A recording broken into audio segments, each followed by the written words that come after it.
BP 344 or the accessibility law. Okay, so BP 344 is very important in the exam, in the board exam, okay, because BP 344 is such an important piece of legislation that it's pretty much guaranteed, I think, na merong tanong about it in the exam. Make sure na naaral nila ng maayos yung BP 344 before they take the exam, because not only is it going to be in the exam most likely, but also medyo madali siyang aralin compared to the other laws. Okay, there's a lot of numbers that you have to remember, just like in any other law. But the numbers here in BP 344, for some reason, I find mas madaling ma-retain, mas madaling ma-digest and retain. Naaral mo siya ng maayos for the exam. Kasi sayang. Okay? So yeah, let's begin. The first part of BP 344 is outside and around buildings. This portion, this chapter is about the features, the accessibility features that must be provided outside buildings, meaning sa labas, like in the parang exterior environment. What accessibility features must be provided for that environment to ensure na yung environment nga na yun is friendly to PWDs. Okay, so right away, BP 344 talks about drop curves and curb cutouts. Before we go into the details though, I'd like to take a step back and just look at it big picture. Okay, ask ourselves, what problem are we trying to solve here? Because these two, drop curb, curb cutout, they're solutions to a problem, to the same problem actually. And what is that problem? That problem is mas mataas yung sidewalk dun sa kalsada. Compared sa kalsada, naka-elevate yung sidewalk, right? Mas mataas siya, usually maybe a few inches higher, 200 millimeters higher. So anyway, the problem with that is yung step down na yun, yung step down sa sidewalk, from the sidewalk to the road, step down, that's not considered accessible. Okay, for BWDs, that is, that's not an acceptable transition.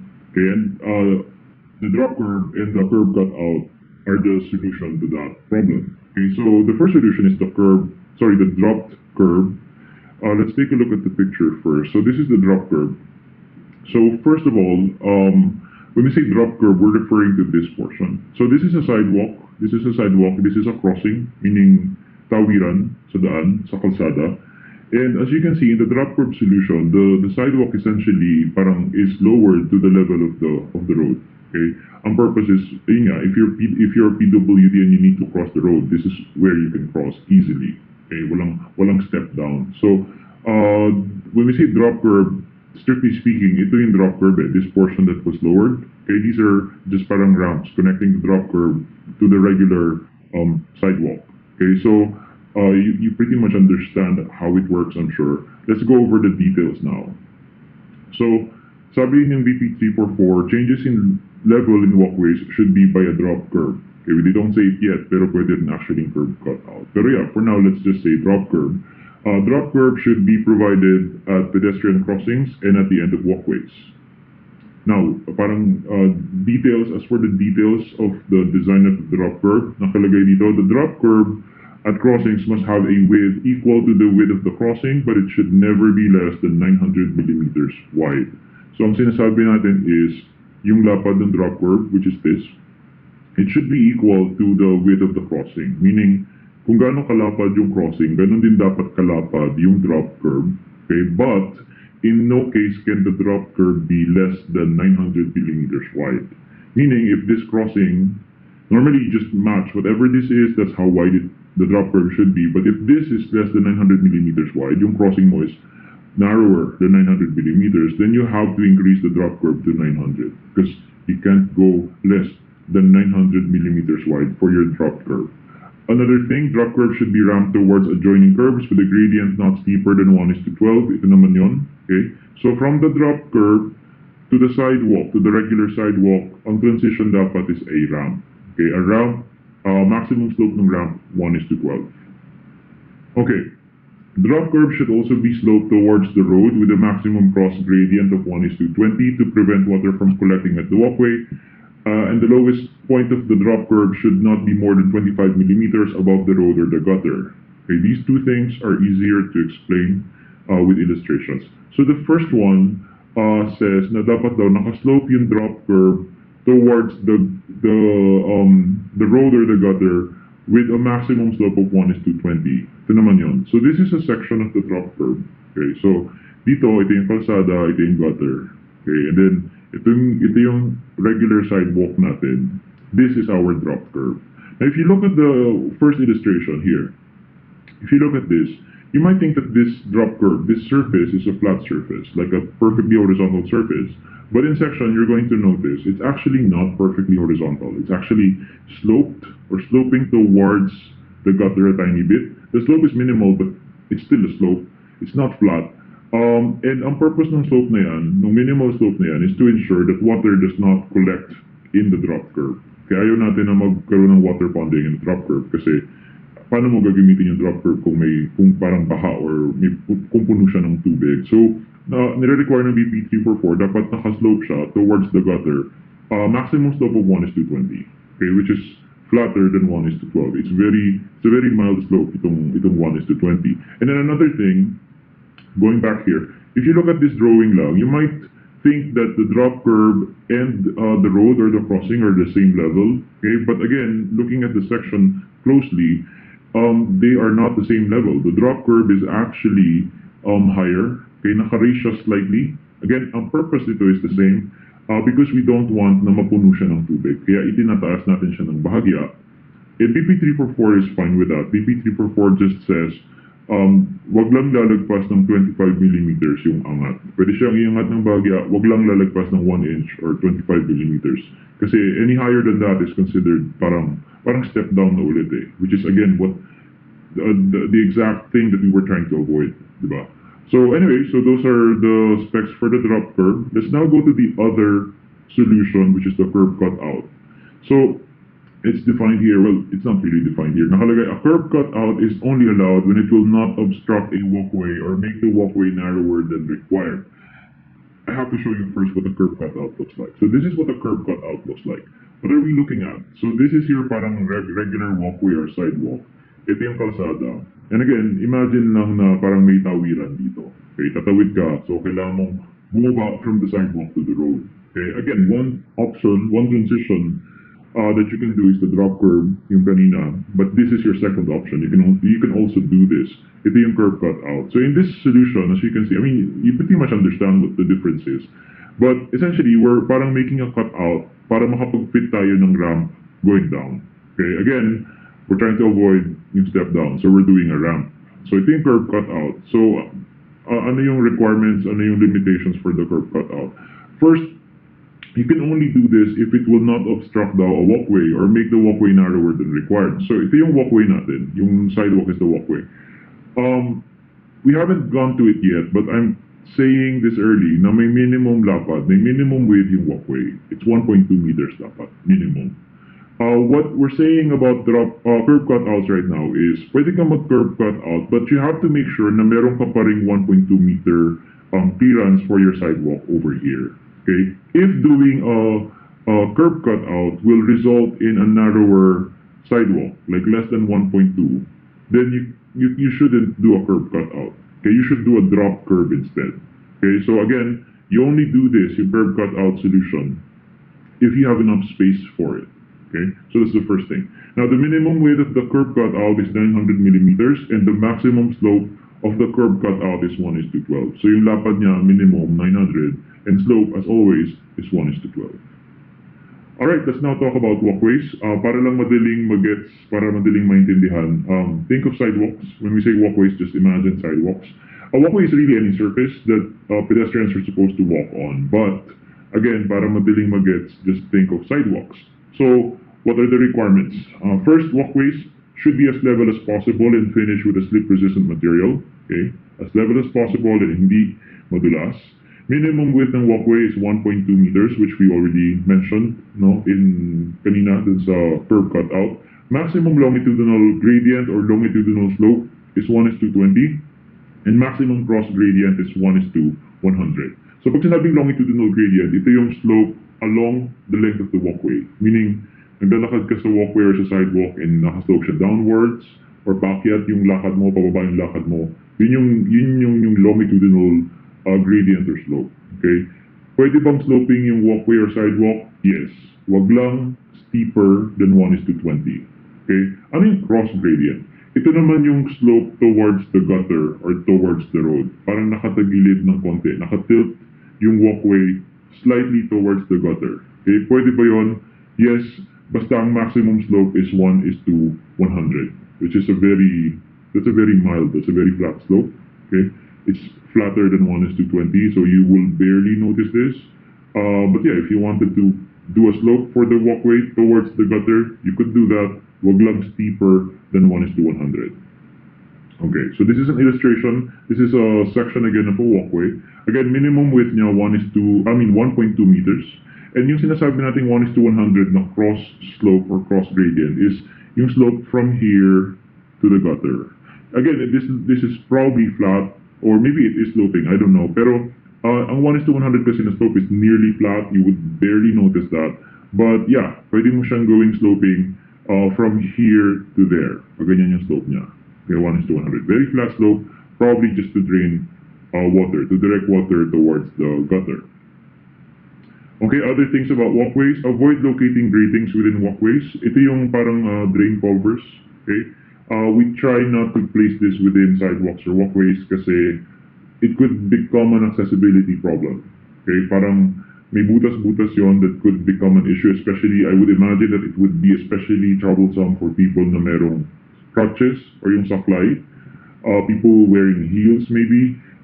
Bottom line, try not to locate these gratings or drain covers within the sidewalk. Kung kaya mong ilipat or ilocate dun sa roadside, dun sa carriageway, better. Okay, but if you must locate it within the walkway, like wala ka talagang choice, you have to place it within the walkway. Some requirements from BP 344, make sure that the grating openings, yung mga butas-butas ng drain cover, are not larger than 13 by 13 millimeters, and make sure they're not projecting by more than 6.5 millimeters above the walkway. Okay, just to show that illustration. So, ito yun. So, first of all, if you can avoid doing this within the sidewalk or the walkway, better. Okay, mas magandang walang ganyan. This is a drain cover, may butas-butas siya. Kung pwedeng ilipat sa kalsada, better. Okay, pero kung ilalagay mo sa sidewalk, number one, make sure na yung butas is not bigger than 13 by 13 millimeters. Okay? Number two, kung kaya mong pagpantayin, like yung drain cover and yung sidewalk are the same level, better. Pero kung kailangan mo talaga, kung hindi siya kayang pagpantayan, like hindi masyadong maayos yung workmanship, for example, say nakaangat siya or nakalubog, okay lang naman daw as long as the height difference is not greater than 6.5 millimeters. Okay? Parang may tolerance tayo. We can tolerate a difference of 6.5 millimeters, but anything beyond that is beyond tolerance, unacceptable, and must be rectified because considered as parang inaccessible na siya. Hindi na siya PWD friendly. Okay? Also, walkways should have a level surface without abrupt pitches and angular interruptions by cracks or breaks, creating edges above 6.5. That's, essentially the same thing. Sinasabi lang nun is, kunyari nagkaroon ka ng crack sa pavement in the sidewalk, sometimes those cracks could result in height differences or level differences, like one surface could become higher than the adjacent surface. Okay? So may height difference. We're just saying, if the height difference is only 6.5 millimeters, then we can tolerate it. Again, if it's beyond that, say like 8 or 10 millimeters na yung height difference, pwede na yung makatisod, pwede na siyang makapatid, so it has to be rectified simply because it's beyond our 6.5 millimeter tolerance. Okay, now, for long walkways, you have to provide turning spaces or rest stops. The minimum clearances for the turning space is 1.5 by 1.5 meters. The maximum gap between them is 12 meters. This is much easier to understand in the drawing. So here we're looking at a sidewalk or a walkway. Ito yung tinatawag na rest stop. Okay, this space. As you can see, this is a portion of the sidewalk that's wider. Kasi yung normal sidewalk natin is 1.2 meters. But here, this is a clear space of 1.5 by 1.5 meters. So, ang purpose niya is, well, either it's a rest stop or a turning space. So this is either maybe, kung naka-wheelchair ka, this is a convenient place to make a turn, no? A U-turn, for example, kasi it's much roomier than the sidewalk. And also, pwede rin siyang rest stop, kunyari dalawang naka-wheelchair na kasalubungan. Maybe it would be tricky for them na pagkasyahin dito, like dalawa sila dun sa 1.2. This is much roomier. dito sila pwede magsalubong. Okay? So are these required for long walkways? Yes. BP 344 didn't really explain what long walkways are. Like when is a walkway considered long? It's not really clear. So it's safer to assume na it's just required for sidewalks, period. So they're required. They have to be 1.5 by 1.5. How many of them should you have? There's no fixed number. The guidelines more about the maximum distance between them. The maximum gap between one turning space and another turning space is 12 meters. Okay, 12 meters maximum gap between them. Every 12 meters dapat merong turning space. I find that a bit worrisome kasi it's not exactly every 12 meters. Kasi when you say every 12 meters, it sounds like 12 meters siya center to center, which it isn't center to center 12 meters. Like if you look at this, para siyang edge to edge siya 12 meters, not center to center. Okay, so I'm just saying, be careful how you try to remember this in your head. Like, don't say every 12 meters dapat may turning space. Because hindi siya center to center. It's better to say the maximum gap between the turning spaces is 12 meters. Okay. Alright, next, to guide the blind, walkways should follow a straightforward route, if possible, and with right-angled turns. So it sounds a lot more like a request than a strict requirement really, pero yeah, they're requesting na, number one, para daw hindi mahirapan yung blind when it comes to orientation and wayfinding. Kung pwede, sana, tuwid, no, diretso, straightforward yung sidewalk or yung walkway. Okay? And second, kung merong turn, dapat right-angled turns. Okay? Pag sinabing right angle, 90 degrees, meaning full left or full right turns as much as possible. Because mas madaling ma-preserve yung orientation, yung kanilang sense of direction when they're making parang full right or full left turns lang instead of awkward angle turns like 45-degree turns, 30-degree turns. Parang medyo mabilis ka madidisorient if the turns are like that. So again, hanggat kaya, dapat daw 90-degree turns and diretso lang dapat yung walkways. Next, minimum walkway headroom, 2 meters. So hindi lang lapad, no? May minimum width tayo na 1.2. But we also have a minimum vertical clearance or headroom, it's 2 meters. No obstructions can reduce or should reduce these required clearances to less than what's required. Again, what's required is 1.2 wide and 2 meters tall. Okay, so all other things, plants, trees, columns, bollards, those things, dapat yan, yung mga halaman, for example, dapat tinitrim, yung bollards, etc., dapat nakalocate correctly to ensure that these clearances are provided. Another thing, handrails should be installed on both sides of ramps and stairs and at the outer edges of dropped curbs. So, ito yun. This is pretty well known, I think. A lot of students already know this. But in BP 344, the correct handrail design is this. Okay, first of all, there's two handrails required, no, a higher and a lower handrail. The higher handrail should be mounted at 0.9 meters from the surface, not from the floor surface or from the tread of the staircase or from the ramp surface, kung ramp. The lower one should be mounted at 0.7 meters from the surface. So dalawa sila, both are required at those exact heights. The only time that BP 344 allows us to deviate from the standard height of 0.9 and 0.7 is if we're dealing with a situation where we're protecting at great heights. No, protection at great heights, for example, mataas na balcony, say balcony on the 30th floor of a building. Protection at great heights yon. In situations like that, you can deviate from the standard. No, you can increase the height daw to 1 meter up to 1.06 meters. But other than that, dapat we follow the standard, 0.9 to 0.7. Okay? Other requirements for these handrails, they must extend beyond the start and the end points of the ramps by 300, which is easier to explain here. So ito yung ramp mo. Okay? Ito yung starting point ng ramp, ito yung ending point ng ramp.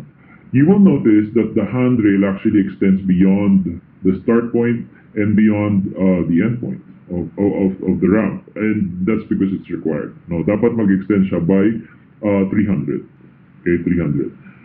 Next, handrail width is 30 to 50 millimeters, and handrail clearances, I'll explain this in this picture. Okay, so first, as for the handrail width, yung lapad ng handrail, ng rail itself, should be between 30 to 50 millimeters. Okay, I would like to point out na walang rule na nagsasabi na dapat bilog yung profile. We often see bilog yung profile no, in real life. Pero BP344 actually doesn't require that the profile be a circle. Okay? In fact, if you look at BP344, they have drawings showing other profiles that are just as easy to grip.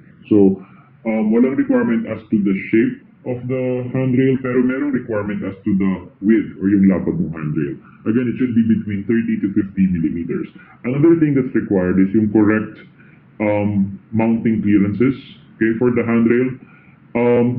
Kapag yung handrail mo is horizontally mounted like this, nakamount siya to the wall, minimum clearance from the wall is 50. So from the wall to the rail itself, 50. If it's vertically mounted like on a ledge like this, the minimum clearance is 40. Okay, 40 millimeters.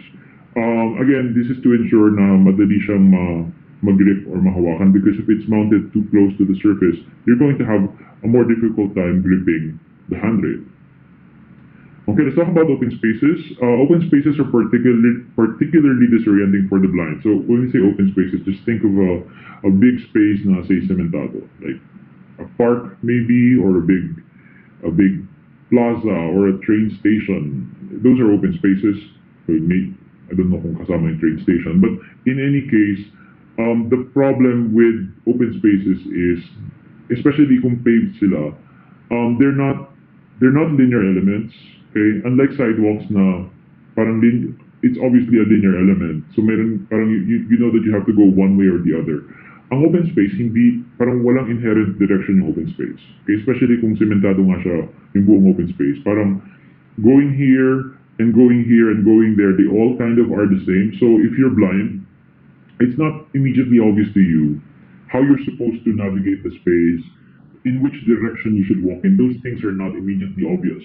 Okay, so they could be very disorienting. So what we need to do is we have to give an aid to the blind, and the solution to this really is texture. Okay, that's the simplest version of the answer. There has to be a texture provided to the blind that they can follow, and that leads them to where they want to go. Okay, nakalagay dito, a texture given through grass verges, planters with dwarf walls, or any other texture that can define the path.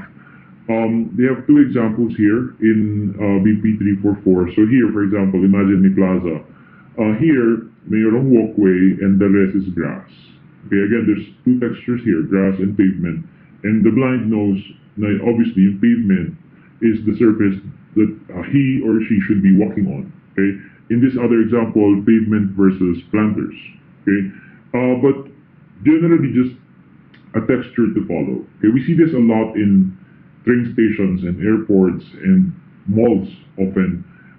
Yung meron tayong parang tactile strips on the floor. Okay, like imagine MRT station. Okay, most of you have been to train stations naman.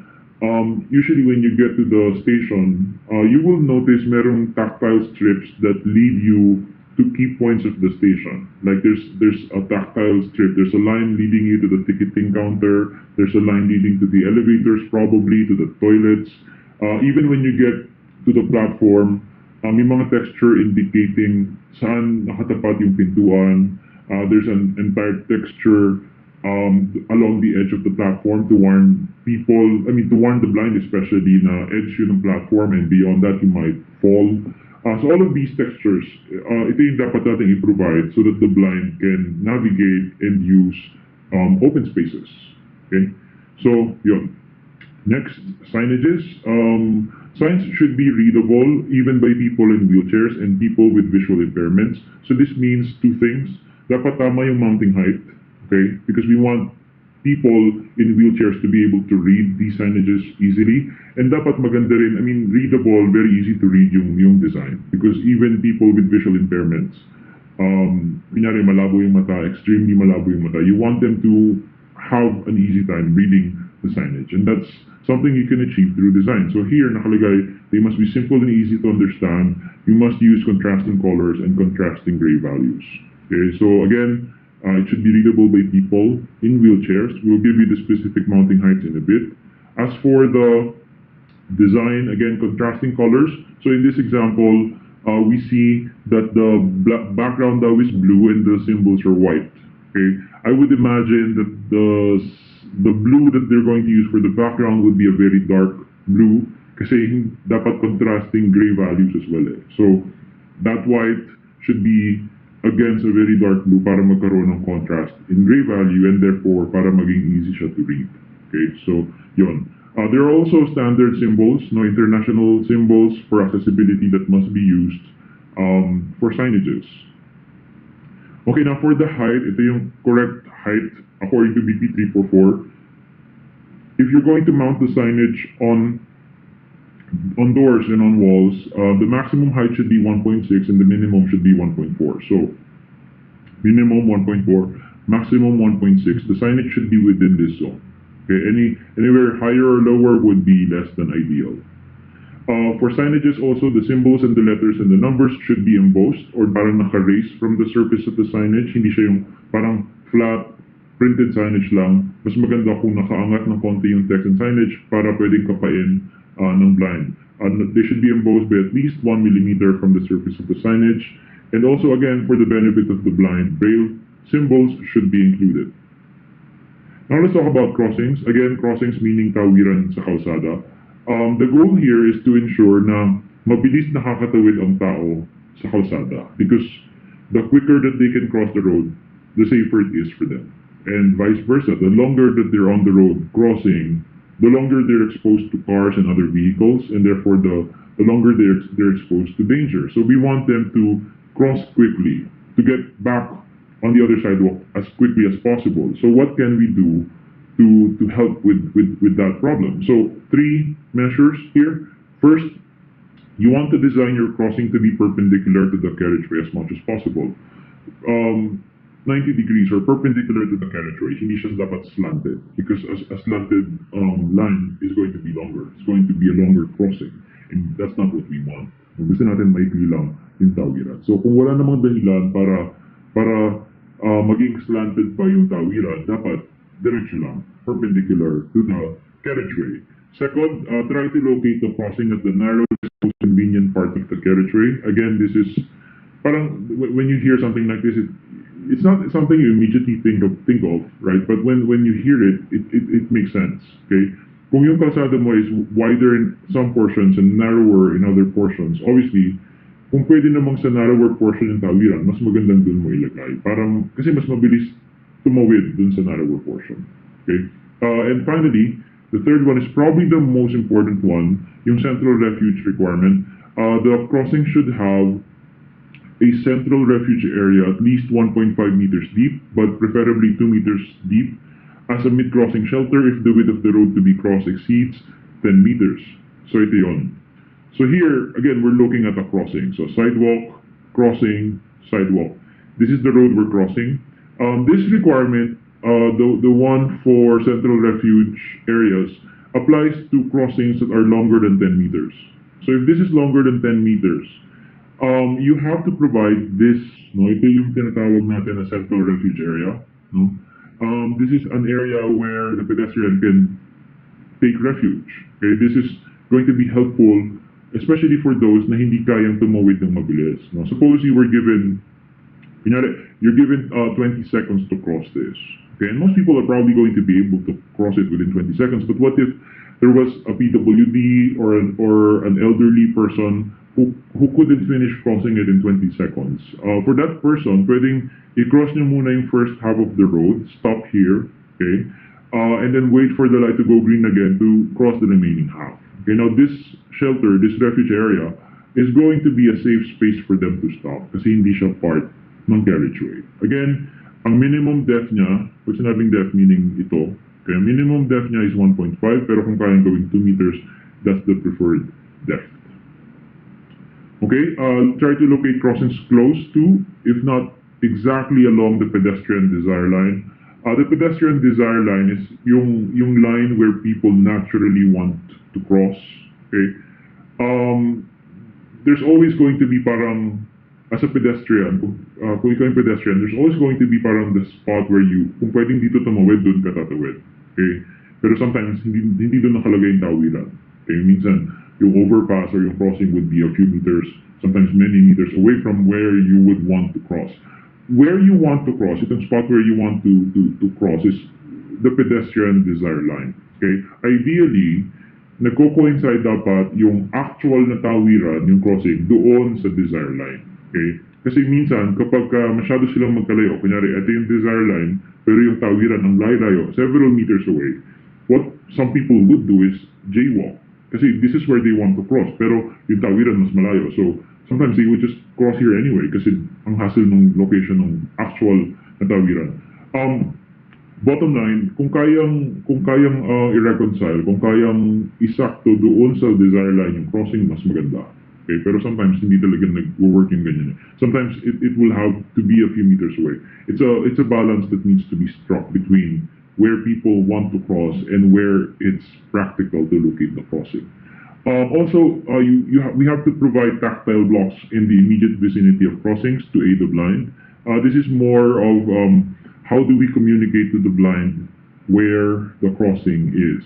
Okay, so again, as often, I mean, it's as you've seen in past slides, the answer is often texture. Okay, so meron kang sidewalk and you want to communicate to the blind na nandito yung crossing.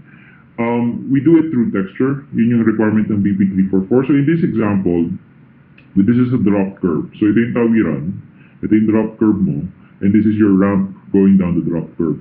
In this example, they use two textures. So linear texture for the ramp going down, and then when you get inside the actual drop curve, the texture changes to yung bilog-bilog na texture. And this tells the blind na, well, two things. It tells the blind, number one, this is the ramp. No, pag na-feel niyo yung texture na to, parang it's a warning to the blind na it's a ramp, it's going down. Okay, and then when the texture changes, it tells the blind, oh, this is now the drop curve, this is where you cross. Okay, so again, the answer is texture.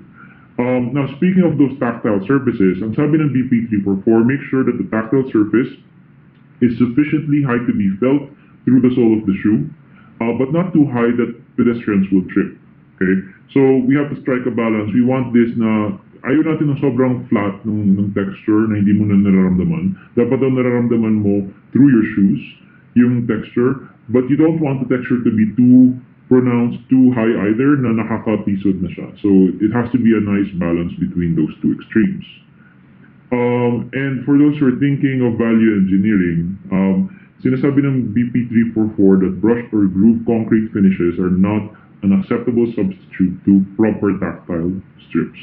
Okay, they usually don't provide sufficient distinction between the normal sidewalk and the tactile surface. Okay, so mas maganda pa rin bumili ng proper tactile devices.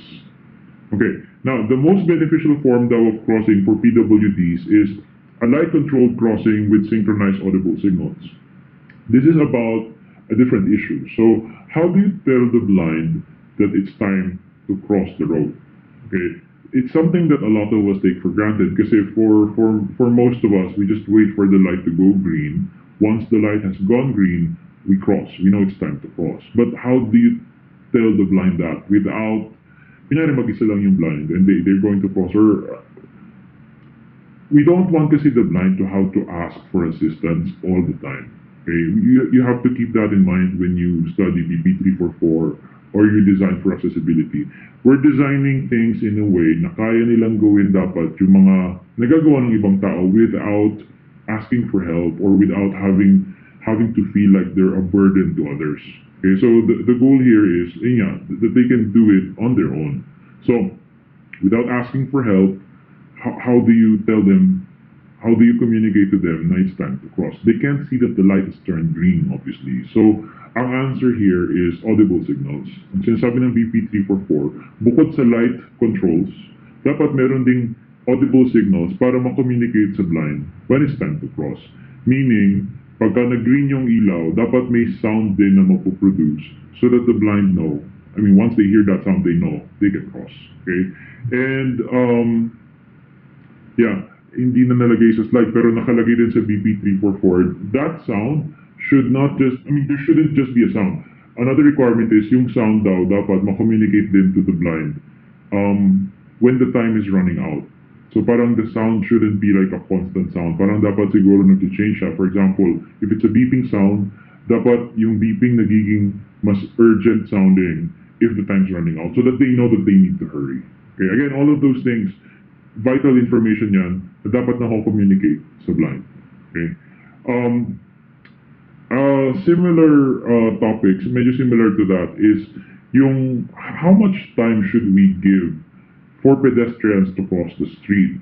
May sinasabi ang BP 344 about this. Ang sabi ng BP 344, you must assume a walking speed of only 0.9 meters per second, not 1.2 meters per second. And the absolute minimum time allocation is 6 seconds.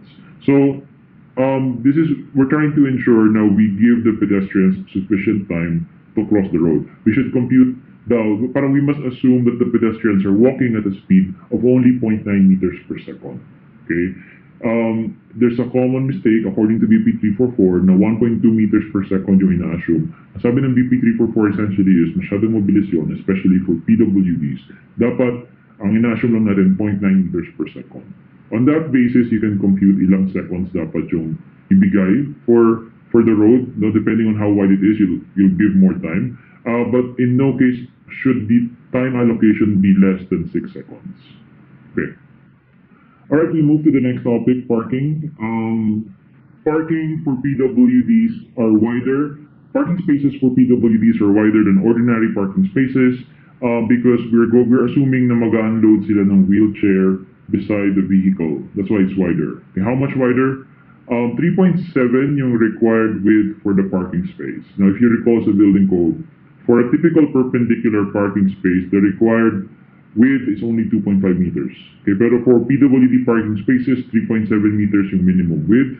Other guidelines try to locate the parking space for PWDs as close as possible to the accessible entrance of the building. And also, it should be perpendicular or at least at an angle to the driveway. What this is saying is, dapat hindi pwedeng parallel parking space yung PWD parking space.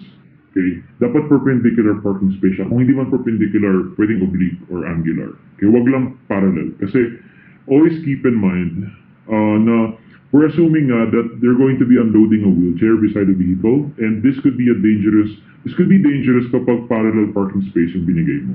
Maski sabihin mo pang naka 3.7 minimum width ka, if they're unloading beside, moving cars beside the driveway, it could be dangerous. So, dapat perpendicular talaga siya, which is very clear naman in BP 344. Next, a 1.2 meter wide walkway should be provided between the front ends of parked cars from accessible parking spaces, and PWD parking spaces must be labeled accordingly. Let's go back to the drawing. So, itong PWD parking space dapat may clear markings yan for PWDs dapat naka-indicate clearly na PWD parking space siya because dapat hindi nagpa-park dito yung mga hindi naman PWD. Okay? The other requirement pertains to this.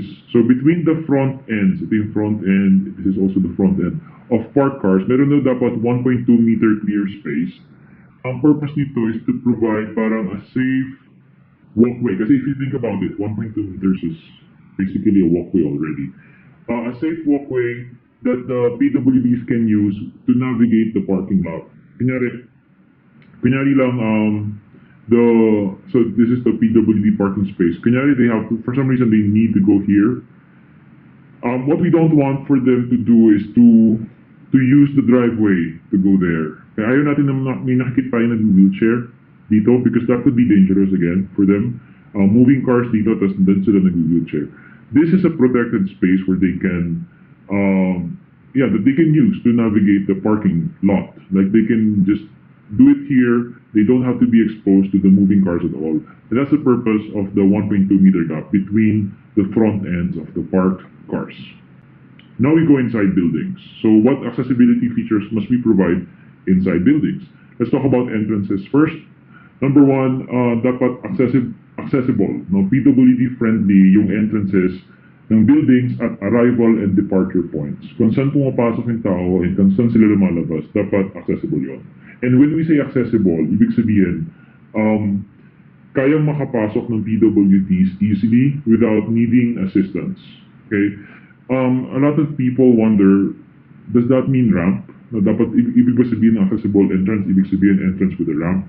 That's what it usually means. Pero as you'll see in the way that BP 344 explains this, The ramp is just a device kasi for accessibility. If you have other preferred devices na hindi ramp, it appears na pwede mong gamitin din yon instead of a ramp. Kasi may ganung wording minsan sa BP344 na parang kung hindi ramp, then dapat meron kang ibang, I don't know, it could be an elevator, it could be a wheelchair lift, it could be something else. Okay, pero yes, ang pinaka-obvious na device for accessibility is the ramp. So, nakalagay dito, in case of changes in elevations between the sidewalk and the entrance, a ramp must be provided. So, in this instance, sidewalk to entrance is pretty clear, dapat ramp. Okay. If there are elevators, there must be an entrance where the elevators are accessible. Okay. Next, entrances with vestibules must have a level area at least 1.5 meters wide and 1.8 meters deep. Ito naman yon. So first of all, some people don't know what a vestibule is.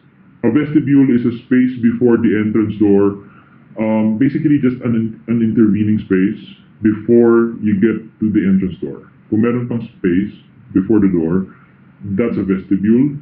And ito yun, for example, this is a vestibule. And kung may vestibule ka, minimum 1.5 meters wide by 1.8 meters deep. Any change in level requires a ramp except when served by an elevator or any other mechanical device. Ito yung sinasabi ko, ramp yung pinaka-obvious na device to use for accessibility, but kung hindi ka magra-ramp, kunyari nga, there are times na hindi kasha yung ramp in a certain, say, corner of the building. You have to, kung hindi ka pwedeng mag-ramp, then find a different way. Okay? Dapat mahanap ka ng mechanical device that will do the same thing. Okay? What thing? It's usually the problem kasi usually is kailangan mo to you need to get from one elevation, from a lower elevation to a higher elevation or vice versa. Okay? Kung pwedeng ramp, ramp. Kung hindi kaya ramp, like hindi kasha, you have to find a different way, usually a mechanical way of accessibility. So usually wheelchair lifts are used, elevators are used, etc. Anyway, for ramps, the minimum clear width is 1.2 meters and the maximum slope is 1:12. Okay, for those who have trouble understanding, ano ba yung 1:12, ano ba yung 1:20, 1:100 na yan? I think ibig natin sabihin ng 1:12. Pag sinabing 1:12, 1 unit vertical and then 12 units horizontal. And then that slope is 1:12. Pag sinabing 1:20, 1 and then this one is 20. So it's going to be flatter. 1:20 is flatter than 1:12. But you get the idea. Okay, so ito yung requirements for ramps illustrated. So far what we've said are minimum clear width and maximum slope. So minimum width 1.2, maximum slope niya is 1:12. Okay. Other requirements: maximum ramp length 6 meters. If the gradient is 1:12, if it needs to be longer than 6 meters, then there have to be landings muna, 1.5 meter deep landings before the next run of the ramp. So going back to the picture, so ang maximum length ng ramp is 6 meters. Okay, if it needs to be longer than that, you have to have a landing first before you do another run of the ramp. Okay, yun lang yung sinasabi natin. 1.5 meter deep landing. Now, please also take note na yung 6 meter maximum length ng ramp is measured horizontally. Like along the ground surface, it's not measured along the sloping surface of the ramp. That's very important. Okay, next. There has to be a level area at least 1.8 meters deep at the top and at the bottom of any ramp. Ito naman yun. So this is the bottom of the ramp and this is the top of the ramp. At the top and at the bottom, meron tayong clear space measuring 1.8 meters deep. Okay? This is, again, this is deeper than the landing. Itong landing 1.5 lang. Ito 1.8, 1.8 ito minimum. Okay, the others you already are familiar with. Yung handrail, dalawa, isang 900, isang 700, etc. Other requirements for ramps, bukod sa handrail, so sinabi na natin yung handrail, di ba? 0.7 and 0.9. There have to be curbs on both sides with a minimum height of 0.10 meters or 100 millimeters. Ito naman yun. So, ang sinasabi natin is both sides, meron kang parang low wall or zocalo, measuring about 4 inches tall, 100 millimeters tall, both sides of the ramp. That's required. Okay, next. Any ramp with a rise greater than 0.2 meters leading towards a vehicular area should have a railing across the full width of the lower end, not less than 1.8 meters from the foot of the ramp. So what's this about? This is about yung mga ganito, yung mga ramp na nakatutok siya sa kalsada. First of all, try to avoid doing this. Now, if you can avoid it, please avoid it. Kasi it could lead to nasty accidents for obvious reasons. Nakatutok yung ramp sa kalsada. Try not to do that. But, if it cannot be avoided, then you must look at this requirement because it might apply to your ramp. So first of all, this requirement applies to ramps na nakatutok sa kalsada, at least 0.2 meters tall. For ramps like that, dapat daw lagyan ng railing 1.8 meters away from the lower end of the ramp, from the foot of the ramp. You have this railing, standard railing siya, 900, 700, as wide as the ramp. Kaya ang purpose nito is yun nga, parang pang-catch siya in case merong ma-aksidente, like pagka, I don't know, maybe you lose control of the wheelchair. We don't want you to fall down dun sa driveway, baka masagasaan ka. This railing is supposed to parang catch that, to prevent that from happening. Okay, now doors, minimum lapad lang yung binigay sa BP344. Minimum clear width is 800 millimeters. Okay. Another requirement for doors is this. Dapat daw, well, first, if the door swings out into a hallway, then there have to be clear spaces 1.5 by 1.5 on both sides of the door. So again, 1.5 by 1.5, 1.5 by 1.5 yung clear space, both sides of the door, if the door swings out into the hallway. Pero if the door, it doesn't really swing out, it swings in, then the 1.5 by 1.5 space is only required on the side of the room, not on the hallway. Yung sa hallway, kung ano lang yung required for hallways, is 1.2, yun lang yung dapat i-provide. Next, doors should swing out for storage rooms, closets, and PWD toilets. Dapat swing out. The hardware that you use for these doors should be easy to operate, no, not requiring complicated finger actions. Okay, and yung hardware should be mounted at the correct height. Okay, ang nakalagay dito, anywhere between 0.82 to 1.06 meters from the floor line is okay, but the preferred height is 0.9 meters.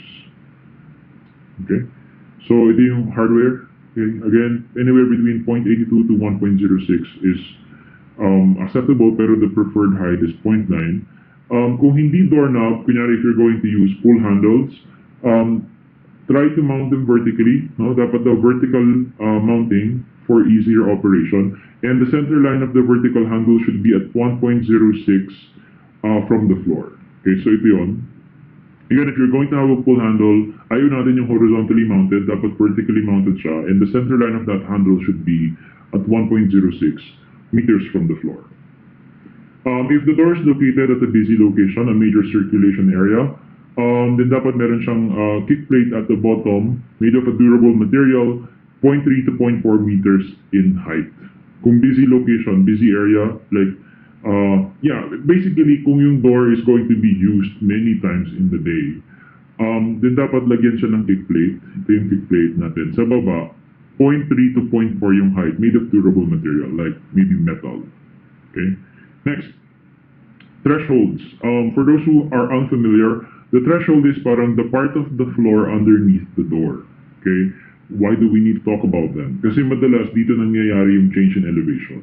May step down, may step up dyan sa threshold. So, sabi dito ng BP344, thresholds if necessary should have a maximum height of 25 millimeters, and kung kayang gawing ramped, better. So, maximum height 25 millimeters lang. Okay? And kung kayang hindi gawing kwadrado, kung kayang gawing ramped, para mas suwabe yung transition, better.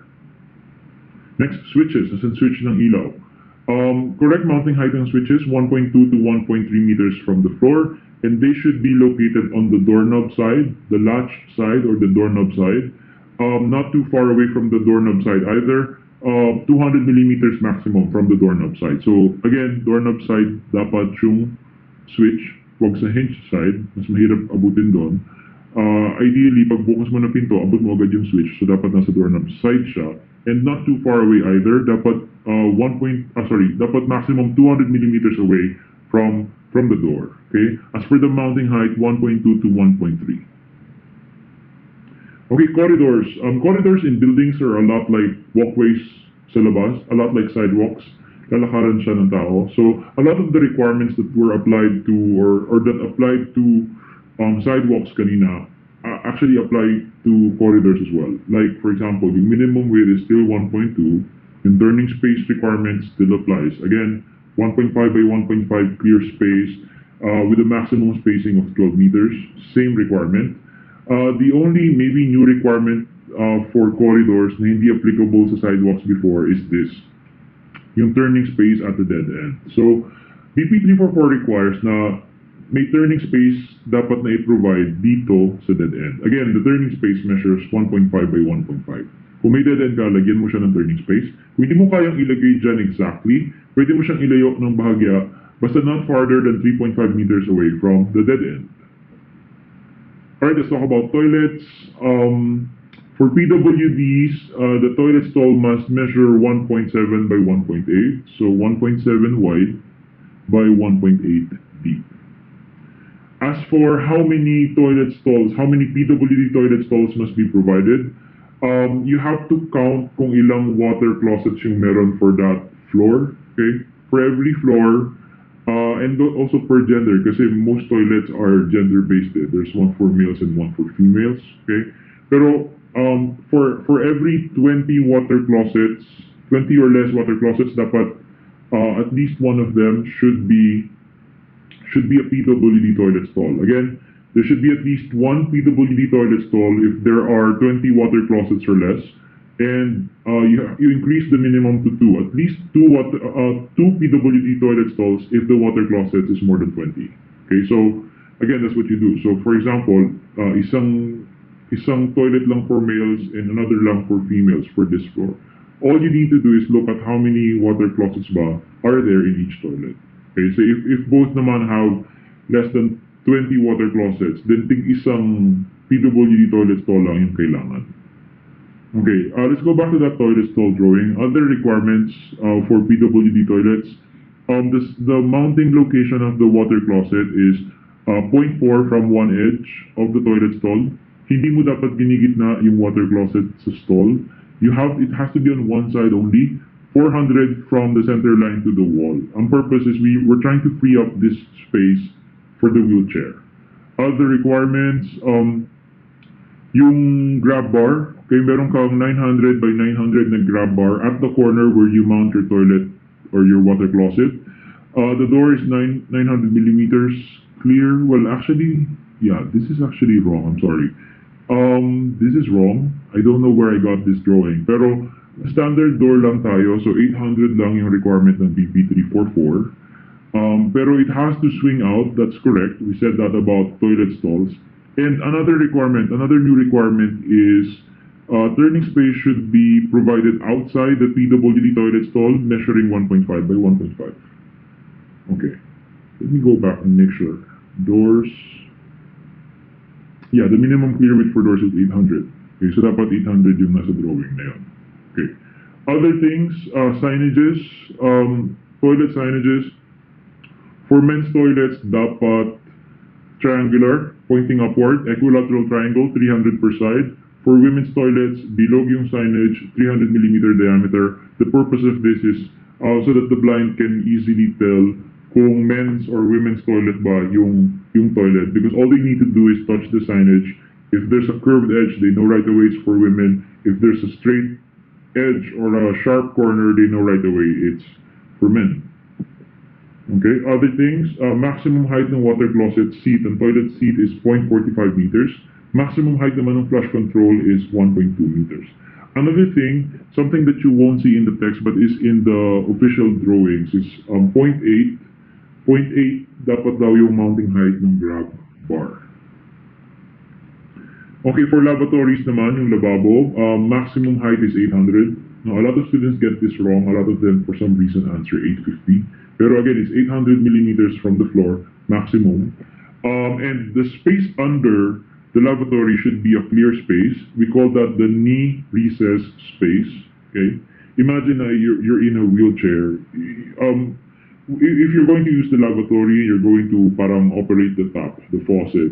To be able to reach the top, you might need to be able to insert your knees under the lavatory a tiny bit para maabot mo yung faucet. So that's what this is for.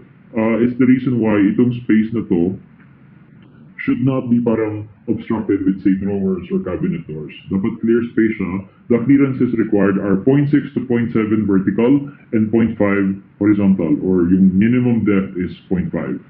As for urinals naman, for them to be considered accessible, dapat elongated lip. Okay, ganito yung elongated lip. And the maximum height of the lip is 0.48. Now, it's not in the text, but it's in some of the official drawings. Dapat may grab bar yung accessible urinal. The grab bar is 600 millimeters tall, mounted 600 millimeters from the floor. Okay, the tread, for stairs, the tread should be slip resistant, which is obvious.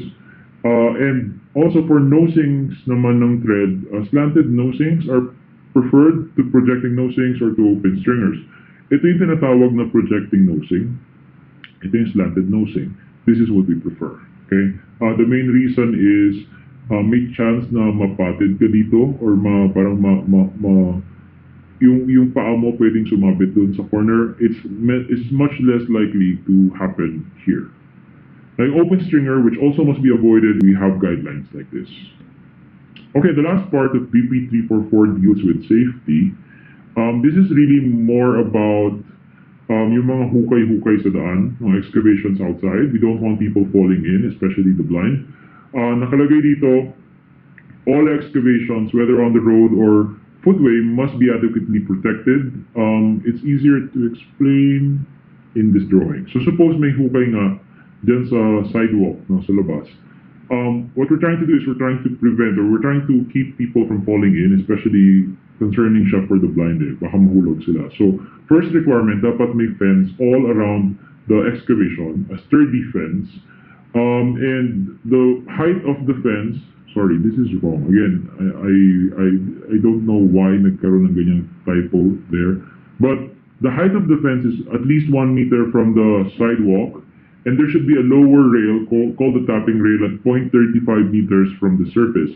So, ito yung main rail natin. Ignore this, please. 1 meter high siya from the sidewalk minimum.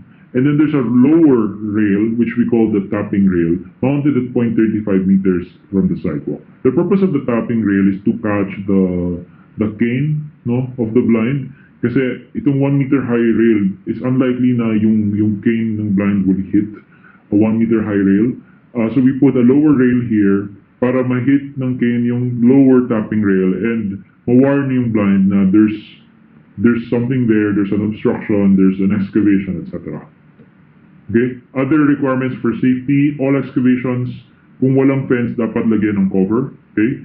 This temporary cover should not lessen yung required clearance for the walkway. Itong walkway na to dapat 1.2 meters wide pa rin. And kung yung corner daw, pwedeng going sloping or ramp better.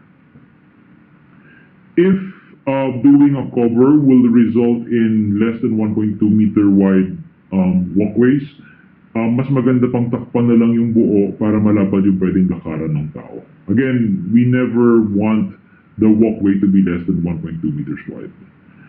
Same goes for signages. If you're going to have a signage, wag mo siyang ilalagay dun sa walkway. Again, may clearance tayo dito na 1.2. It has to be clear. If the signage should be here, then try to place it elsewhere, like in grass verges kung meron. Basta make sure lang that this is 1.2 unobstructed. Okay, again, 1.2 unobstructed. And lastly, this is you see this in many buildings. Ito yung parang floor plan ng building, mounted parang usually naka-frame or something, mounted on the wall. And it's parang a key plan of that floor. And you look at that plan, if you're, say, looking for the toilet, or you're looking for the elevator, or you're looking for the fire escape or the fire exits, the plan shows you where those things are. Ang sinasabi lang ng BP 344 is this plan is very important for safety, and even the blind should be able to read it. Okay, so ang request ng BP 344 for plans like this is dapat readable siya by the blind, meaning the symbols are embossed and the text are in braille as well, para kayong basahin ng blind kung ano yung sinasabi ng plan.